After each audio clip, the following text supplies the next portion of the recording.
Kami dari kelompok 4, mata kuliah Budaya Organisasi, Prodi Manajemen, Fakultas Ekonomi dan Bisnis, Universitas Muhammadiyah Surakarta. Di sini kelompok 4 akan mempresentasikan tentang bagaimana budaya muncul dalam kelompok-kelompok.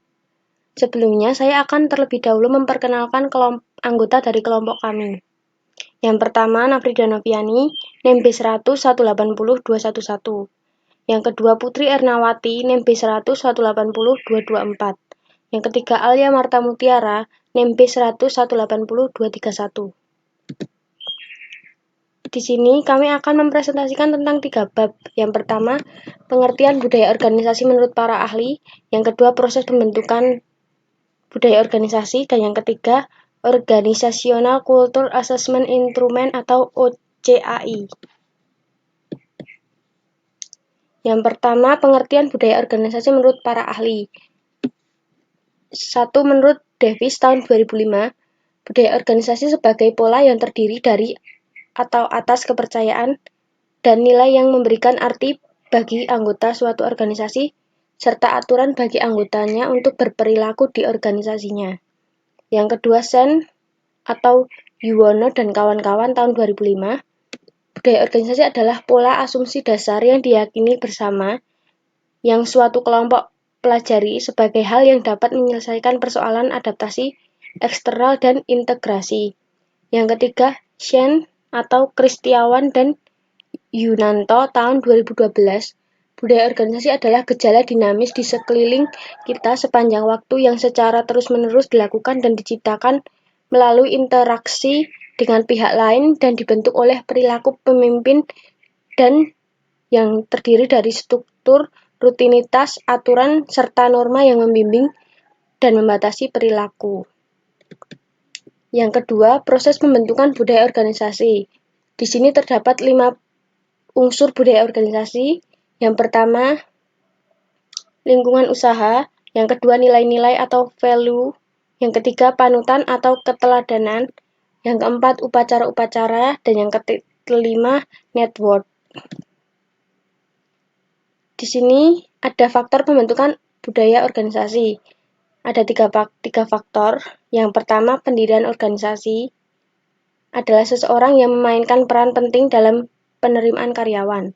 Yang kedua, pengalaman organisasi atau budaya organisasi akan berkembang seiring dengan pengalaman organisasi dalam menghadapi lingkungan eksternalnya, bersaing untuk mendapatkan pasarnya, dan nilai yang terbaik untuk memenangkan persaingan. Yang ketiga, interaksi internal. Budaya organisasi berkembang karena interaksi dalam anggota tersebut. Di sini ada 4 proses pembentukan budaya organisasi. Yang pertama, manajemen puncak. Manajemen puncak mengembangkan dan berusaha untuk mengimplementasikan visi, filosofi, dan strategi. Yang kedua, perilaku organisasi. Karya-karya implementasi atau orang berperilaku melalui cara yang dipandu oleh visi, filosofi, dan strategis. Yang ketiga adalah hasil. Dipandang dari berbagai segi organisasi, berhasil dan keberhasilan itu terus berkesinambungan secara bertahun-tahun. Dan yang keempat adalah budaya, atau suatu budaya muncul mencerminkan visi, strategi, dan pengalaman yang dimiliki oleh orang dalam mengimplementasikannya.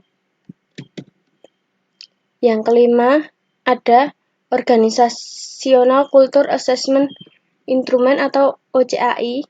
Budaya ini dikelompokkan dalam 4 jenis. Yang pertama ada budaya klan. Merupakan sebuah tempat kerja yang bersahabat di mana orang-orang saling berbagi di antara mereka seperti dalam keluarga besar. Yang kedua adalah budaya autocracy. Merupakan sebuah tempat kerja yang dinamis, bersifat entrepreneur dan kreatif. Yang dapat mengikat organisasi ini adalah komitmen untuk bereksperimen dan berinovasi. Yang ketiga adalah budaya hierarki atau sebuah tempat kerja yang formal dan terstruktur atau aturan yang ada dalam organisasi tersebut bersifat formal dan mempersatukan organisasinya. Yang keempat, budaya market atau sebuah organisasi yang berorientasi pada hasil yang berfokus utamanya adalah menyelesaikan pekerjaannya. Ini adalah tujuan OCAI adalah untuk menilai 6 dimensi kunci budaya organisasi. Instrumen ini berbentuk sebuah kuesioner yang memerlukan tanggapan dari responden. Instrumen ini terbentuk bermanfaat dan akurat dalam mendiagnosa aspek penting dalam organisasi.